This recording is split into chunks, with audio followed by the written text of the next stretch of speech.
Right, ladies and gentlemen, before I get going, I want to ask you a question. What happened at the British Museum in 1972? What was at the British Museum in 1972? Tutankhamun! This is almost as old. So it's 2,500 years old, and by miles, the earliest piece of glass I have ever handled in my life. Well, Tell us about it in your life. well, I was at this auction and I saw the item. It took my interest. I was very interested in the patterns. It was described as possibly being Roman, so I ventured to buy it, and subsequently, here it is.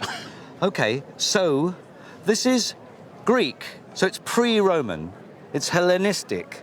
The most remarkable thing about this is that every piece of glass in everybody's home is blown. This is pre-blowing. The glass blowing was invented about 50 years before the birth of Christ. 50 BC is glass blowing. This is 1,000 years earlier than the first blown glass. Wow. And the way they made these is they core formed them. And what you did, and you won't believe this, but it's completely true, what they did is they went out and collected donkey poo.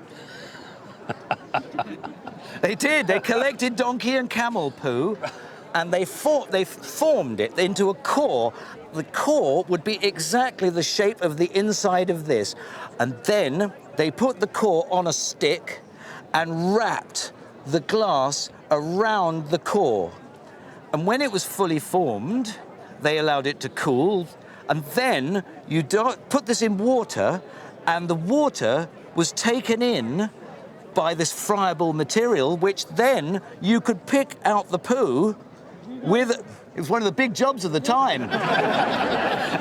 So then you would get a stylus, the glass is still malleable, and you drag it down here to create this herringbone. This is a very beautiful, pretty example. It has actually at one time in its life been hit by a missile, and somebody has very carefully restored it. There must be 10 pieces of this, but it has been expertly restored. You need to find out where it's been. Do you not know the previous owner? Have you not Yes, done any research on yes, this? Yeah. I had the auctioneer send the owner a letter. She got in touch with me and said that it belonged in her collection with her husband in the 1960s, early 60s. Well, that's very, very good news for you. Do you know why? There are incredibly strict criminal laws that apply to objects that could have been nicked out of tombs. These were burial objects. This is an amphora that would have been placed in order to accompany the deceased into the next life. And if you can't prove that it has a certified provenance, you know what? It's a criminal offence to sell it. It's totally an illegal object. But the fact that you wrote to that owner meant that your 150 quid purchase,